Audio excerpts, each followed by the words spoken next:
Morning dear students, we will be starting our revision work for the periodic test 1 which are beginning from August 24.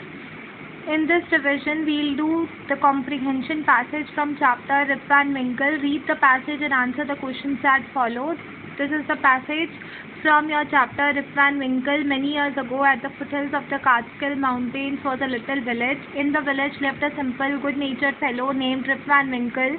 He was a kind neighbor, ready to help anyone. Everyone in the village liked him. The children of the village shouted with joy whenever they saw him because he played with them. He taught them to fly kites and shoot marbles and told them long stories.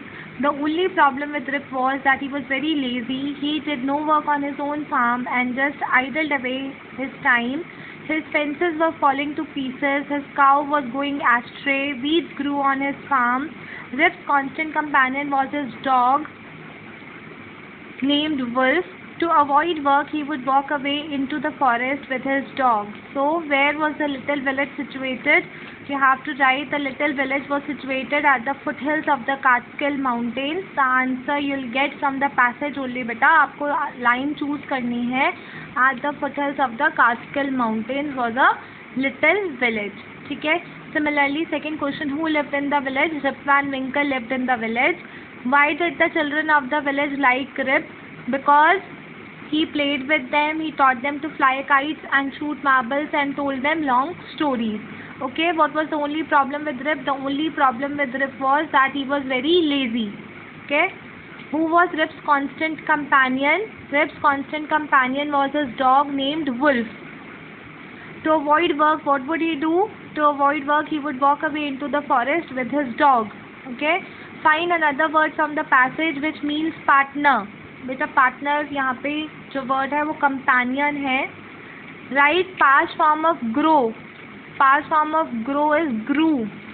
Okay, next right plural of story. तो इसका plural आपको stories मिलेगा. Stories. Okay, next right the meaning of idled away. Idled away means wasted. WASTED. ये आप already कर चुके हैं पर आप ये दोबारा अपनी नोटबुक में करेंगे रिवीजन वर्क में, रिवीजन 1 में. ठीक है. इसके अलावा बेटा कुछ क्वेश्चंस और हैं जो मैं अभी आपको दे रही हूँ. What are the things that Munna liked to do. आपको इसका आंसर लिखना है. What did bhaiya do all day. Bhaiya studied all day. मैंने आपको ऑलरेडी करवाया हुआ है. What can you do after crying a lot. After crying a lot I can jump in the shower and splash splash splash. ठीक है. Fill in the blanks with the exact word. The tourists were amazed to see the beautiful Taj Mahal. The lights went out suddenly. I was alone and frightened. He has been ill for a long time and his parents were worried. The shopkeeper was shocked when he saw his safe wide open with all his money missing. Complete this work in your notebook और आप इसको learn भी कर लीजिए अपने exam point of view से. जितने revision work मैं करवा रही हूँ वो आप अच्छे से करिए.